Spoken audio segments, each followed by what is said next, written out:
হরি বলে ডাকলো না, নিতাই বলে ডাকলো না, তাদেরকে এই মাটির খোলটা ধিক্কার জানাচ্ছে। খোলো করো তালো করা সোমেলি করিয়া তাহার মাঝে নাচে গোড়া জয় জয়।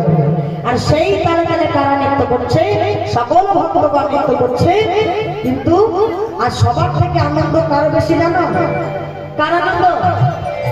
অদ্বৈত ঠাকুর নাচে রে, অদ্বৈত ঠাকুর বাহু বসাইয়া নাচে রে, অদ্বৈত ঠাকুর বাহু বসাইয়া নাচে রে, অদ্বৈত ঠাকুর বাহু বসাইয়া নাচে রে, অদ্বৈত ঠাকুর।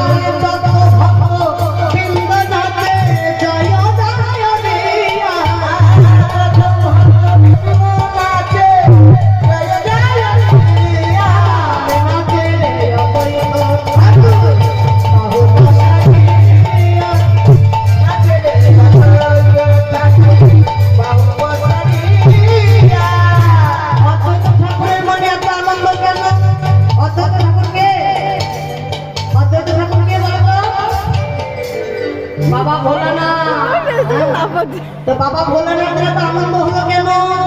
দাপর যুগে ভগবান যখন রাজ করেছিল, ওই বাবা ভোলানাথ পার্বতীর পিছন পিছনে রাসমঞ্চে গিয়ে হাজির হয়েছে।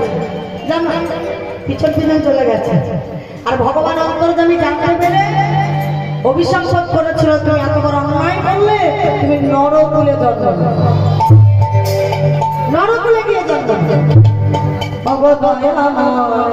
নরকুলে যেতে হবে, তাতে আমার কোনো দুঃখ নাই, দুঃখ নাই। তোমার চরণে আমার একটাই নিবেদন, যে রস আস্বাদনের লাগিয়া নরকুলে আমায় যেতে হবে। নরকুলে গিয়ে যেন আমি সেই রস আস্বাদন করিতে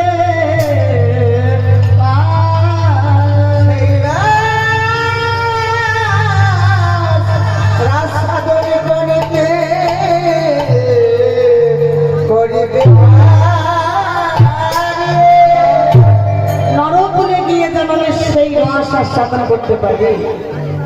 ভগবান বললেন, অদ্বৈত ভোলানাথ তুমি তো বড় চালাক।